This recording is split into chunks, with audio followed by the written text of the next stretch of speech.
Bueno, buenas tardes, gracias.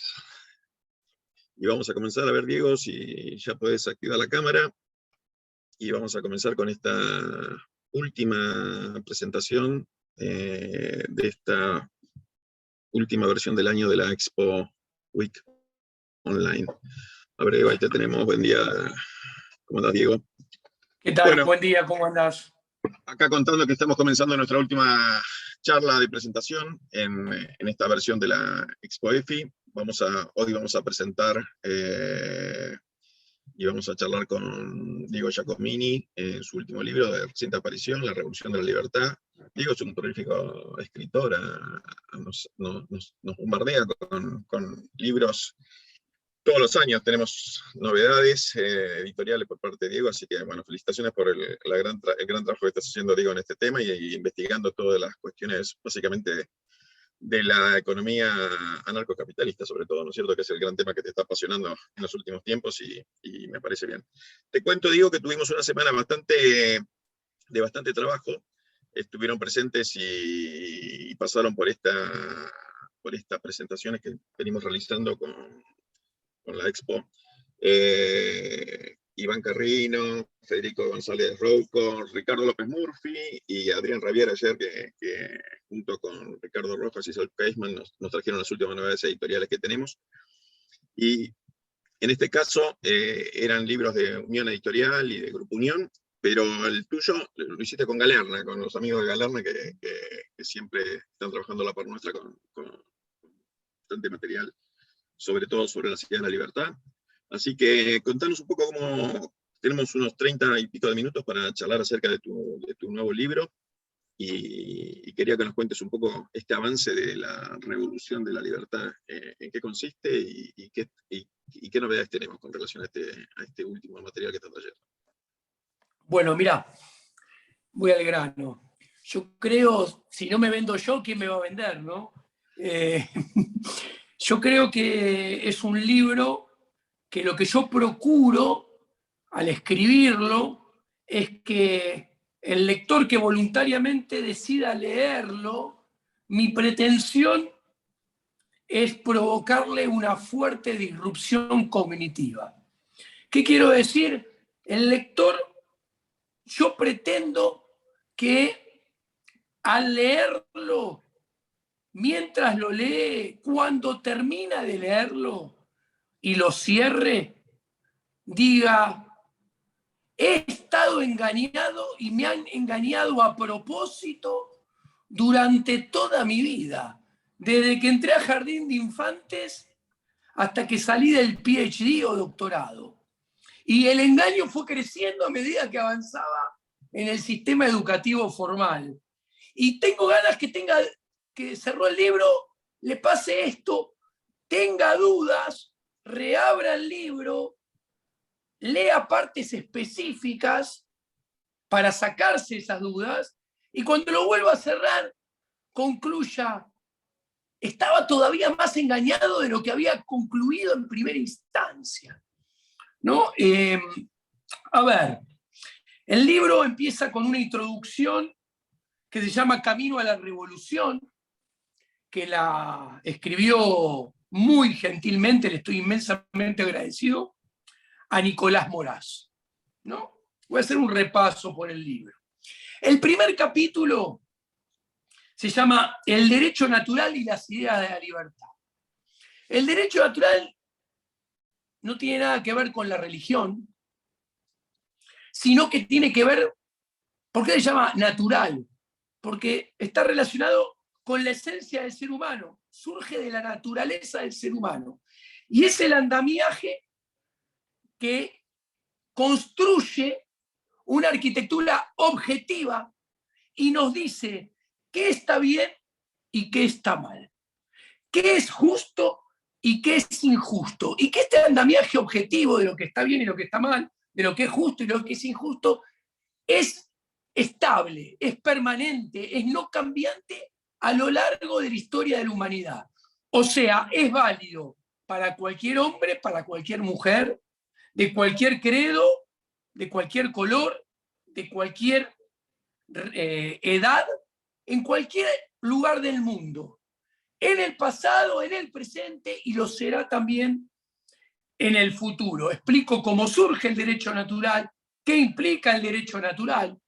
Explico que esta ley suprema, que es el derecho natural, que es muy sencilla de comprender, no tiene nada que ver con el derecho positivo, o sea, con las normas escritas de puño y letra por los burócratas del Estado, por sus leyes, por sus regulaciones, por sus circulares, que son el derecho positivo, que son un boca river, el derecho natural versus el derecho positivo. Cuanto más derecho positivo haya, más lejos del derecho natural vamos a estar, y más cerca de la injusticia y más lejos de la justicia, más cerca de lo que está mal y más lejos de lo que está bien. ¿Y esto qué pasa?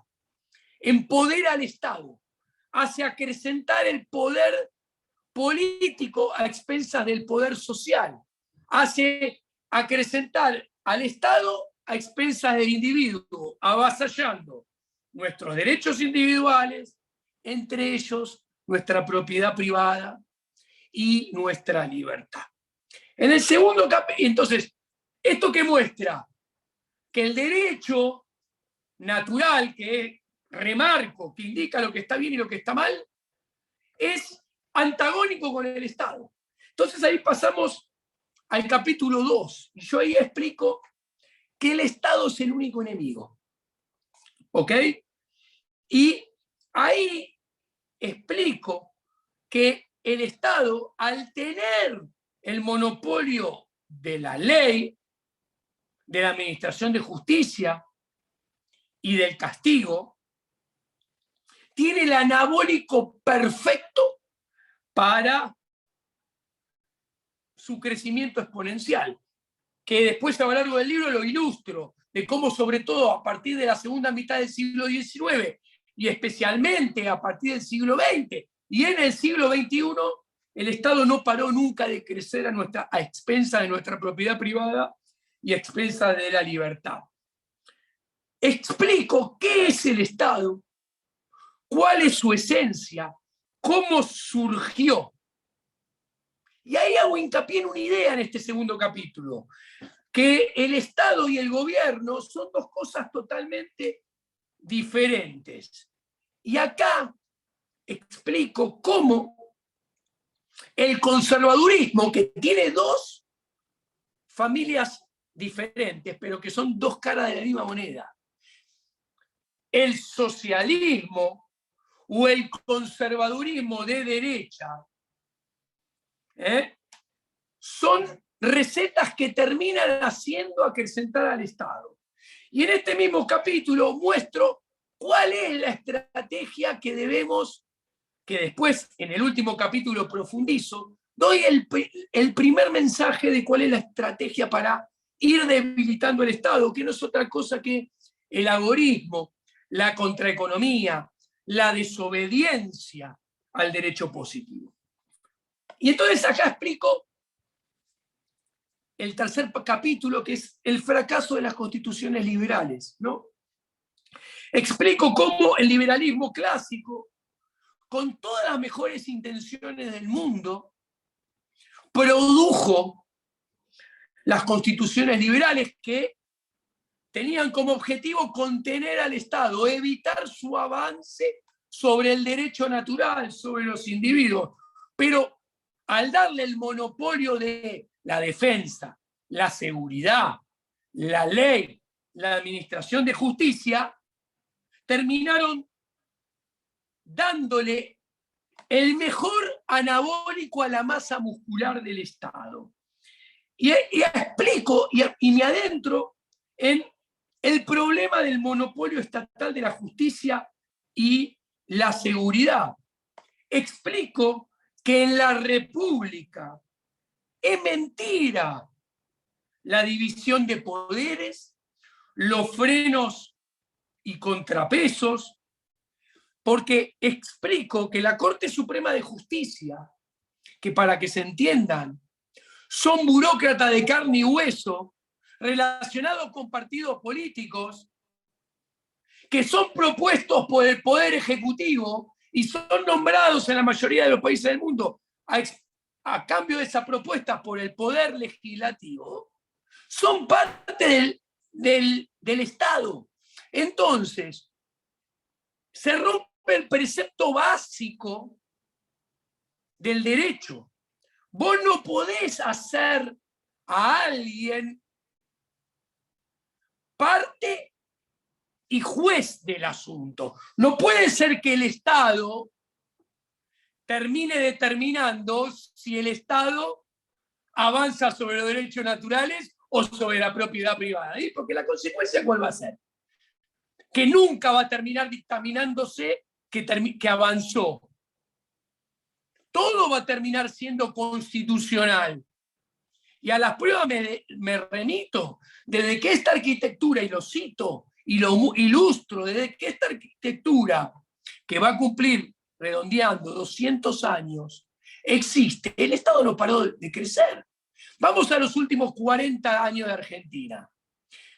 Yo agarro un nene de 5 años y le pregunto, escúchame, ¿el plan Bonex es anticonstitucional? Te va a decir que sí. La especificación asimétrica es anticonstitucional. Con el chupetín en la boca te va a decir sí. El cepo es anticonstitucional, sí. El corralito, el corralón es anticonstitucional, sí.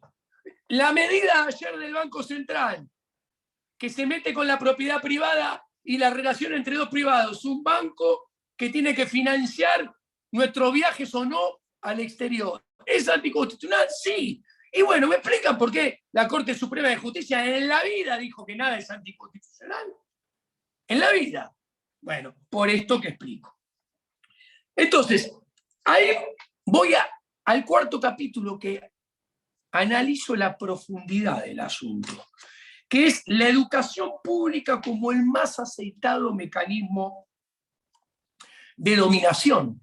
Explico que la educación pública obligatoria está al servicio del Estado. O sea, nos adoctrinan en el Dios Estado, en los profetas del Dios Estado, que son los burócratas del Estado, y en sus mandamientos, que no son otros que las políticas públicas. ¿Y qué sucede? ¿Cuál es el límite a esto? Nosotros mismos. Entonces, si nosotros nos hacen creer que el Estado es nuestro, que nosotros somos el Estado y que gobiernan por y para nosotros, persiguiendo algo que no existe, como el bienestar social, porque no puede existir, porque el bienestar es una valoración subjetiva que compete solamente a la órbita individual y que depende de nuestros gustos, nuestras preferencias, nuestras necesidades, dentro de un entorno de escasez que solamente lo valoramos nosotros y cada uno de nosotros y todos en forma diferente. Claro, pero que si nos hacen creer que existe y que gobiernan por y para eso, el marketing es perfecto. ¿Y qué produce? Que no nos defendamos. Y si no nos defendemos, el Estado, que es un monopolio, y como todo monopolio está condenado a correr detrás de su renta extraordinaria, y los servicios que va a ofrecer cada vez son más caros y de menor calidad, nos encontramos que entonces lo que va a maximizar es su renta extraordinaria, que es el gasto público, la base imponible, la recaudación impositiva, las alícuotas, la masa monetaria de dinero fiat, el endeudamiento. Y del otro lado, ¿qué va a pasar? Los servicios que provee, como marca la teoría microeconómica, van a ser de cada vez de peor calidad. O sea, peor justicia, peor seguridad, peor educación, peor salud. Bueno, es lo que vivimos acá hace décadas y décadas. Y acá explico el costo de la educación pública obligatoria. Y acá hago algo que yo creo que no ha hecho nadie, ¿no? Y explico en el capítulo 5 la asociación de la educación pública con los burócratas, porque explico que el centro, el hilo gordiano de la educación pública es la teoría de de la explotación marxista. Muestro que detrás de todo lo que nos enseñan en la educación pública, institucional, formal, que es pública porque los contenidos son determinados por burócratas del Estado, no interesa que sea de gestión estatal o de gestión privada, porque eso simplemente marca la billetera que paga la educación. Pero los contenidos son siempre firmados, autorizados por burócratas de Estado. Explico que en el fondo de todo lo que nos enseñan está la teoría de la explotación marxista, porque esto lo que hace es que enseñarnos que el mundo es injusto. ¿Por qué? Porque crea desigualdad. ¿Por qué? Y nos enseñan que la vara de la justicia, la vara de lo que es justo es lo igual. La vara de lo que es injusto es lo desigual. ¿Y quién viene a poner la igualdad, o sea, la justicia? Los burócratas del Estado con sus políticas de redistribución del ingreso. Entonces, y en este capítulo después, ¿qué hago? Rompo 3 mitos de la educación, ilustrando que nos enseñan todo al revés. Primero, muestro que la teoría de la explotación marxista es un error intelectual y una estafa moral. Esto no es nada novedoso. Ya lo hizo von Bauer en el pasado. Explico que el empresario, que en la educación pública nos enseña que es malo, explico que es bueno. Y explico que el socialismo, que es en el fondo las políticas públicas, toda política pública, todo ministerio, toda secretaría, toda subsecretaría, es socialismo. Explico que el socialismo es un error intelectual inviable. Entonces, después de explicar esto, voy al capítulo 6, que hablo de democracia. Y explico que así como las monarquías estaban condenadas a terminar en monarquía absolutista, porque el esquema de incentivos, el diagrama institucional de la monarquía del siglo XI, XII, iba a terminar haciendo que el poder del monarca crezca hasta convertirse en Luis XIV en el siglo XVIII, o XVII, mejor dicho. Bueno, la democracia está condenada a terminar en socialismo. Y que esto no es un problema de personas. Esto no es un problema de burócratas ni de calidad de burócratas. Esto es un problema de incentivos, de esquema de incentivos del diagrama institucional y de la propia arquitectura institucional. Y explico que la democracia tiene los mejores anticuerpos desarrollados para evitar cualquier cambio, desde adentro, desde arriba y aprovechando sus propias reglas. Y justamente el famoso frase de Cristina, armate un partido, presentate a elecciones y ganarlas, si querés cambiar algo, es justamente un seguro que tiene la casta política para que nada cambie. Ellos saben que si vos haces eso, una vez que te presentás como candidato, te empezaron a comer. Y una vez que entras al sistema y sos diputado, senador, concejal, ministro, no importa, el sistema te termina digiriendo y comiéndote por completo. ¿Ok? Entonces, obviamente, hago un raconto y al igual que con las constituciones liberales, explico que esto empezó con las mejores intenciones y comenzó siendo un gran avance en relación a las monarquías absolutistas. Pero termino explicando que la democracia siempre populismo, no importa qué partido esté en el poder, que es colectivismo y populismo creciente. Y explico que es un régimen de gobierno de propiedad pública, con lo cual está destinado a avanzar sobre los derechos naturales, primer capítulo, haciendo acrecentar el Estado, el enemigo, segundo capítulo, avanzando sobre la propiedad privada y las personas. Entonces, después paso al siguiente capítulo, que acá vienen los dos capítulos, los únicos dos capítulos, el séptimo y el octavo, que son estrictamente económicos. El séptimo es el dinero en libertad. Y explico qué es el sistema monetario actual. Explico que el sistema monetario actual no solamente no es el único posible, sino que es el peor de todos que puede tener el mundo, y que no es otra cosa que socialismo monetario. La Fed es socialismo monetario, el Banco Central Europeo es socialismo monetario, y conducen al mundo hacia el socialismo. Y por lo tanto está condenado a fracasar, está condenado a ralentizar el proceso de generación de prosperidad y desarrollo de la civilización. ¿Ok?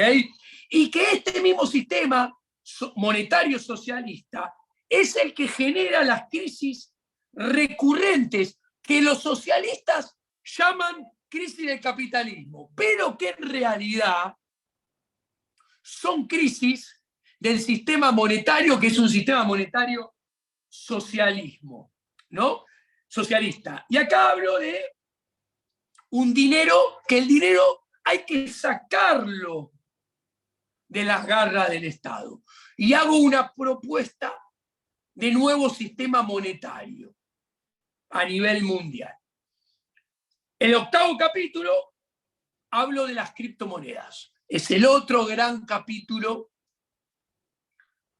económico del libro. Acá hago toda una discusión basándome primero en Menger, después en von Mises, primero en Menger en cómo surgió el dinero, después en Mises de la teoría de la regresión monetaria. ¿Por qué hago esto? Porque quiero discutir, lo presento y termino llegando a una conclusión que las adelanto. ¿Qué quiero discutir? Primero, dejo bien en claro que las criptomonedas no son dinero, por lo menos hoy en día. Y si se convierten en dinero, y algún día terminan siendo dinero, que para ser dinero tenés que ser el bien más demandado de la economía. Demuestro, ilustro que si terminan siendo moneda, no violentan los postulados monetarios de la escuela austríaca. Ni a Menger, ni fundamentalmente el teorema de la regresión monetaria de von Mises. O sea, si algún día terminan siendo moneda, están en línea con la teoría monetaria austríaca. Ahora, explico a su vez que no es lo más, que la principal contribución de las criptomonedas, con el Bitcoin a la cabeza, no es que se conviertan sí o sí en moneda. No, eso se terminará dando como consecuencia del proceso de la acción humana. Pero el principal o la principal contribución de las cripto es que son el mejor mecanismo para el agorismo, para la contraeconomía, para gambetear al Estado, para gambetear al poder político, y ahí subyace su riqueza, que son un gran instrumento para debilitar al Estado en donde más le duele, que es el monopolio de la moneda o de los instrumentos a partir de los cuales hacemos todas las transacciones económicas, o sea, transacciones de consumo, transacciones de inversión, transacciones de ahorro. ¿No? Acá voy a un capítulo noveno, muy de actualidad, que fue estados, cuarentena y desobediencia. Y explico que todo, basándome en la teoría de la ética de la libertad en general y particularmente en la teoría austríaca, explico que nunca debería haber habido jamás un segundo de cuarentena. Y mucho menos todo lo que está pasando hoy en día. Explico que todo lo que sea compulsivo en materia de pasaportes verdes o pinchazo obligatorio es una violación a la ética de la libertad.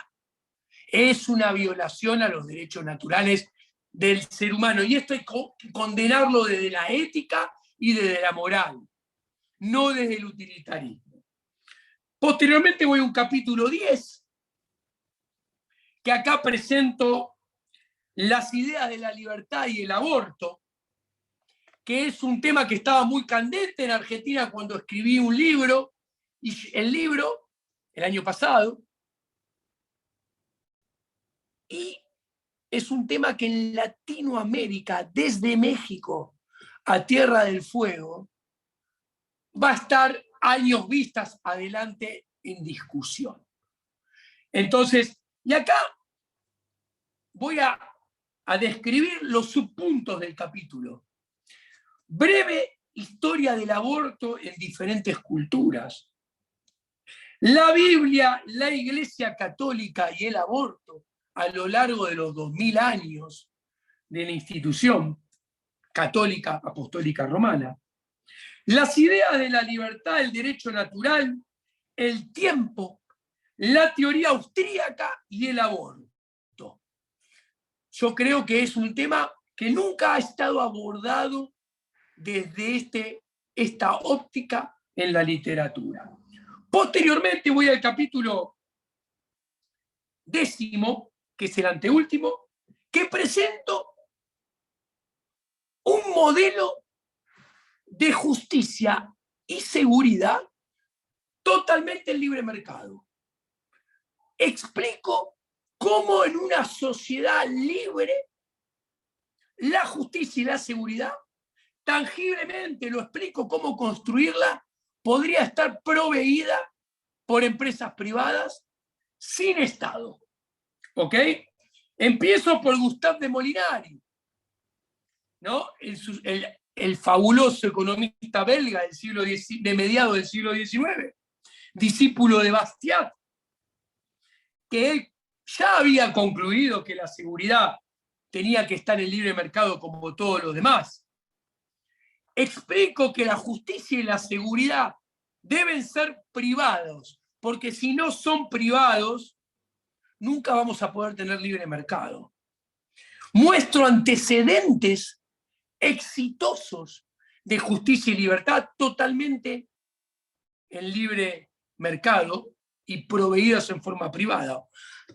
Hago una breve historia de cómo en Inglaterra el Estado fue avanzando despaciosa pero sistemáticamente desde un formato o sistema en el cual tanto la justicia como la seguridad eran privados al sistema actual.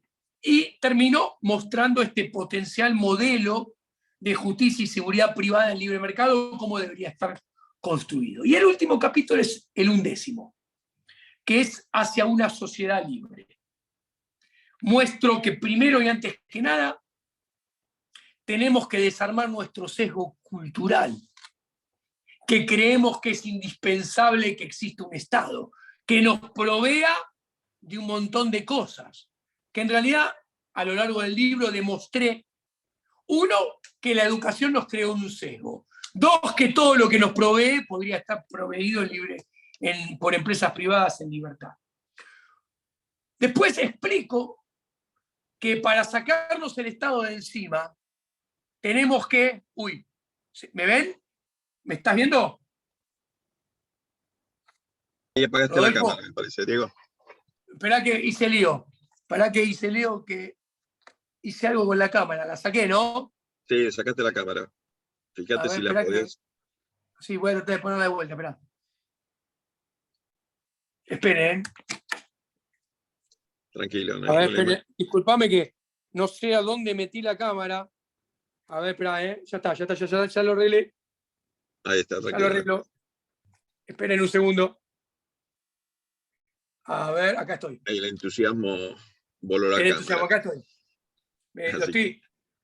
Entonces, digo que para sacarnos el Estado de encima, eso implica que los individuos tenemos que ir al poder. Entonces explico uno por uno los diferentes pasos que los individuos tenemos que hacer uno por uno para desarmar el Estado, basándome en Gene Sharp, en la dinámica de la acción no violenta, basándome en Samuel Conkin y su algoritmo y contraeconomía.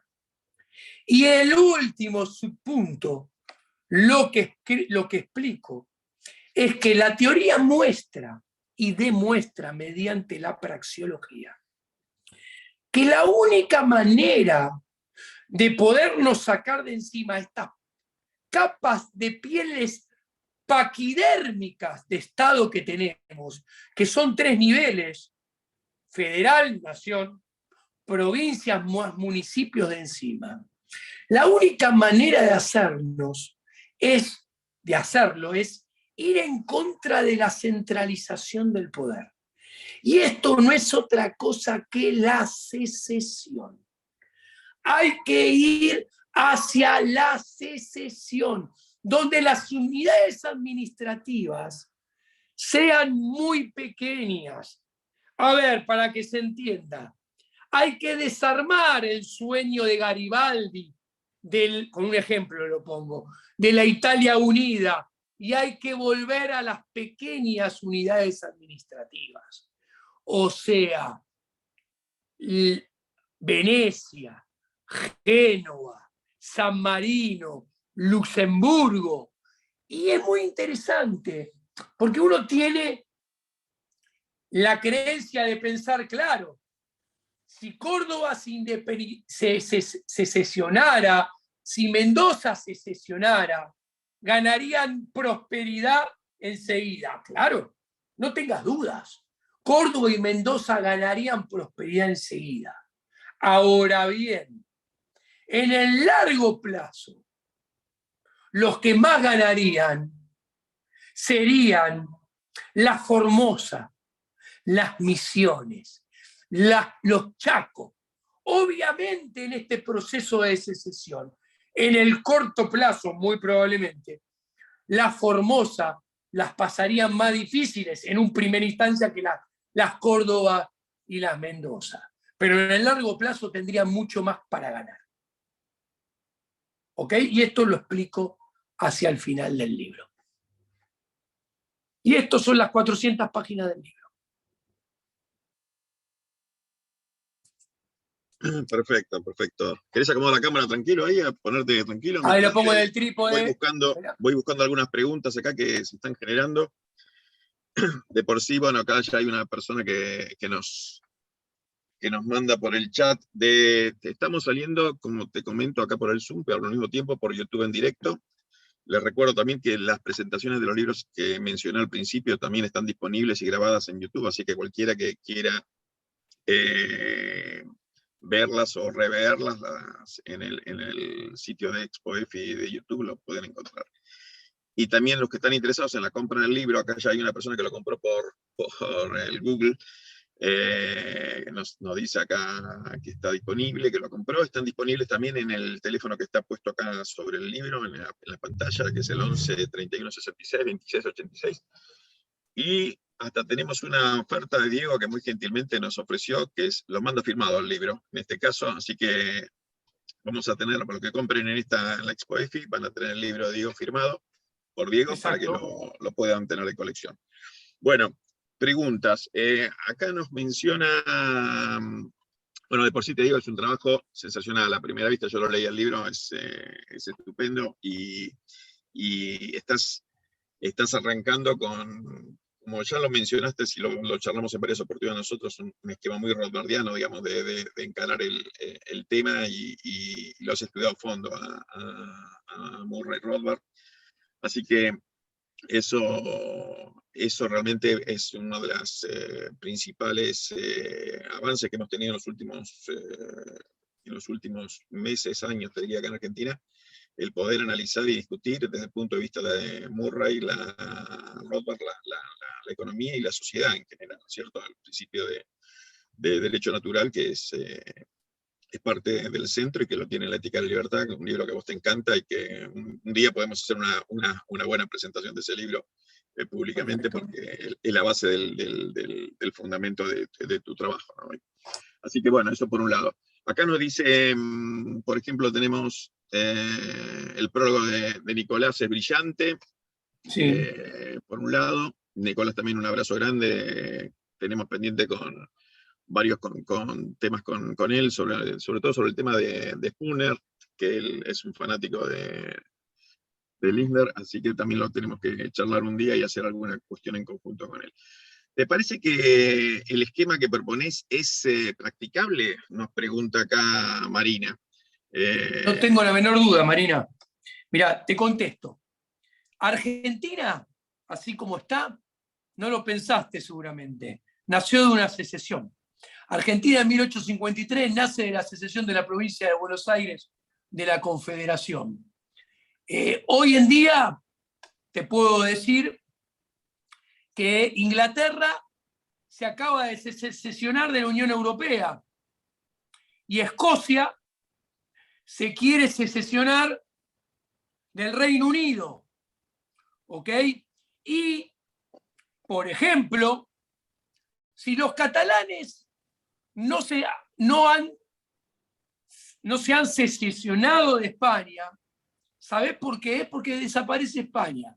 Porque si se llegaran a sesionar los catalanes, se van a sesionar los vascos, se van a sesionar los gallegos, los andaluces no tanto.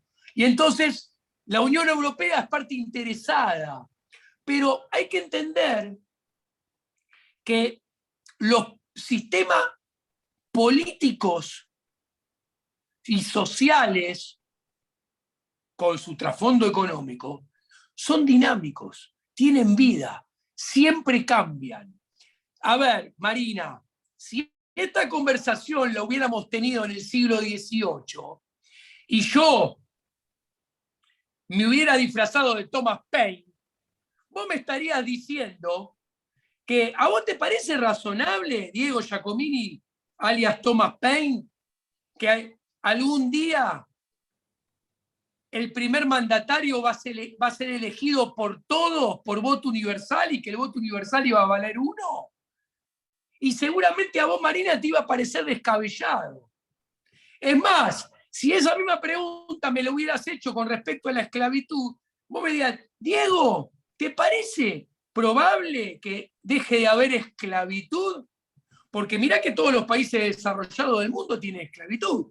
Y los bienes y servicios son producidos en un sistema de producción basado en la esclavitud. Entonces, si deja de haber esclavitud, se cae la producción de bienes y servicios y se desplomaría la prosperidad de las civilizaciones. Bueno, está de más de decirte que no pasó nada de eso. ¿Qué te quiero decir? Todo sistema político, social y económico, en el momento que está, parece único, el mejor y permanente. Pero nunca es así. Y siempre termina cambiando. Te agrego otra pregunta más porque estamos todos bastante enganchados con el tema, con este tema en particular. Primero, en general te digo, la gente está tanto en el chat de YouTube como en el Zoom.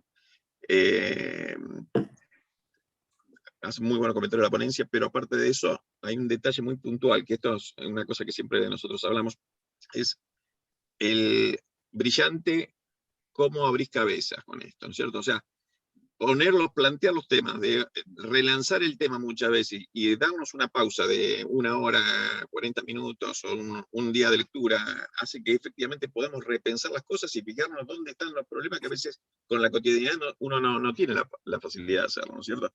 y veo que esto está en el trasunto de todas las preguntas, está este tema puntualmente. Pero acá hay una en particular que te la comento acá, que nos pregunta, que era Héctor acá. ¿Qué opinás de la propuesta de confederación, revirtiendo el flujo municipio, provincia, nación? Que es más concreta que la anterior y es ampliatoria de la anterior pregunta. Mira, lo de concreto es el análisis subjetivo de Héctor, ¿no? Y voy a contestar, voy a ir al grano. Yo soy amigo estoy en las antípodas de cómo piensa, pero soy amigo de Santiago Cunio, que propone la confederación, ¿no? Yo tengo un gran contrapunto y estoy en nada de acuerdo con él en que la confederación es la contracara de la secesión. O sea, yo estoy a favor de la confederación siempre y cuando sea voluntaria. O sea, invito a los potenciales miembros a confederarse, pero me pueden decir que sí, así como me pueden decir que no. Y si me dicen que no, tengo que permitir que se secesionen, porque si no hay posibilidad de secesionarse, es mentira la confederación. Esto es como la propiedad privada. Si yo no tengo la capacidad de defender con mis propias manos la propiedad privada y dependo que venga otro a defender la propiedad privada, mi propiedad privada, la propiedad privada mía no es mía, no la tengo. Entonces, no hay confederación sin derecho a secesionarse. Y ahora lo uno con una pregunta que vi pasar que es muy interesante. Me preguntaron, ¿la secesión tiene que ser violenta? Y esto es fabuloso en el caso de Argentina.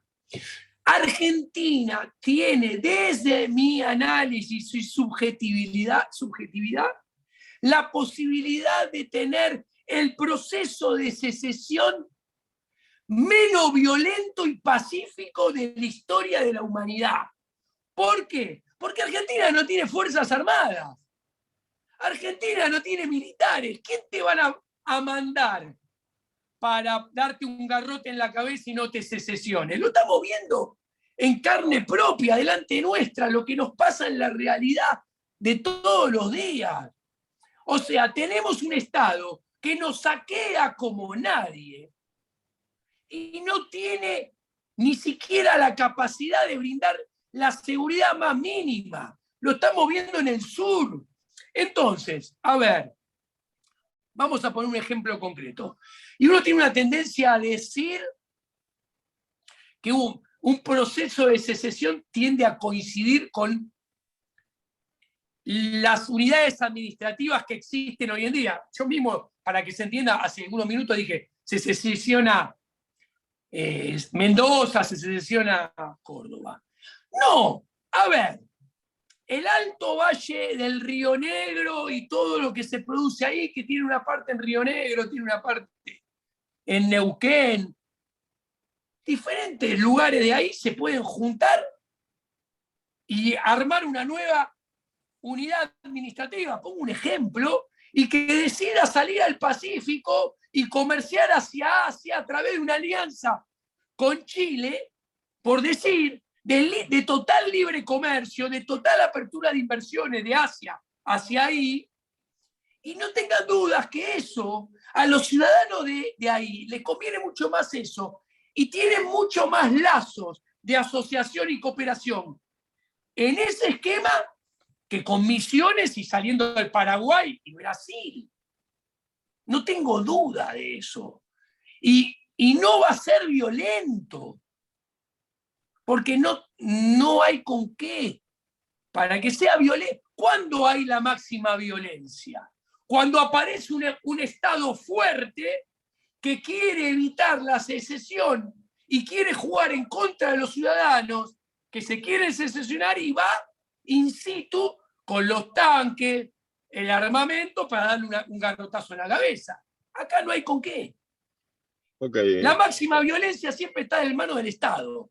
Y si el Estado no tiene instrumento para hacer violencia, ahí, en el límite, la violencia tiende a ser baja.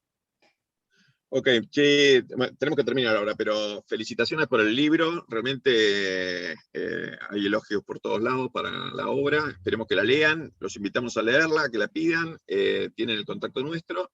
Y ya nos quedamos con la agenda esta. Me parece interesante tal vez juntarnos con Ricardo Rojas y contigo y hacer la vuelta que viene, una presentación de la ética de la libertad de Murray, que me parece que acá te da las bases naturales para de la obra de él y de gran parte de tu trabajo también, ¿no es cierto? Bueno, Si la vos gente sabés la, que ese la conoce. librazo, que es un libro que yo le recomiendo a todo el mundo leer, ese libro es el libro que rescata a Lysander Spooner. Y Exactamente. Murray Rothbard lo dice muy claro.